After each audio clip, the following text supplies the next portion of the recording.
You already know. Yeah, who it is. Yeah. Takungo chawia. Zawia. Yeah, chawia. Taneta nazo. Yeah, takatanga tichimboronga tichiita a lot of deals. Tichimboronga nevanhu vakawanda pakawanda bounce pakawanda tikadzidza zvinhu. Upo pakawanda kune pakawanda kwatakaenda tikadzidza tikaona tikatora zvatakatoora tikazoziva takungoti isusu chauya. Yeah, mumabusiness takungoriska chine mari panguva yacho ndicho nekungoti chauya. Nekuti chauya. Handizivi mangwana kuti zvichabuda bubble here nekuti zvinongoitika madisaster any day. Zvauya. Chindozi zvauya. You can really say mangwana ndichaita ichi choramba. Dzimwe nguva zvichakurova nedepression. Ndiwe ucharwara uchatisiya uchazvisungirira. Chingoti chauya. Ukapasa dziri fara. Celebrate. Fadaya.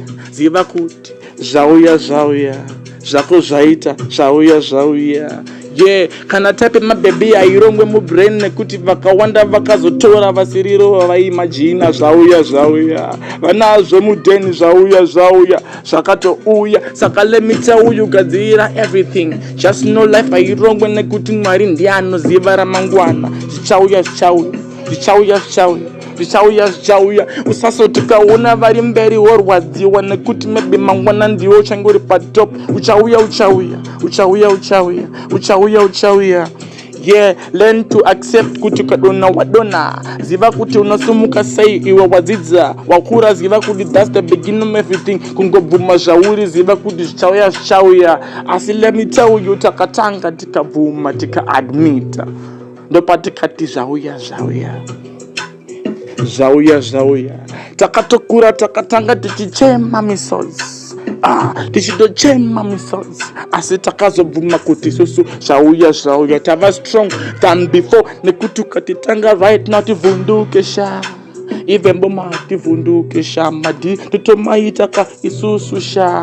Nekuti zvauya. I am a gangster pa my lyrics zvese nemaitiro nekuti brain dzangu dzakadhakwa. Ndakachinjwa ni society nenyika. The world is in what they preach. Every day they tell you what they tell you. But iwe ndiwe lena we life. Usaita kunge wewe uri lena we life yako. Siva kuti wewe life ndi life yako. Siva zvauya.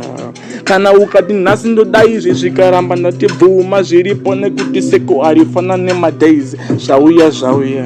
Chingoziva kuti zvauya. Saka mangwana anoziva ndija. Yeah, ndivo vaziva patichadya. Energy, remedy, ziva kuti vachati blessa every day. Zvauya. Low key. Yeah, it's a freestyle. MS, Zimbait, Woo, you. Ziva zvauya. We done.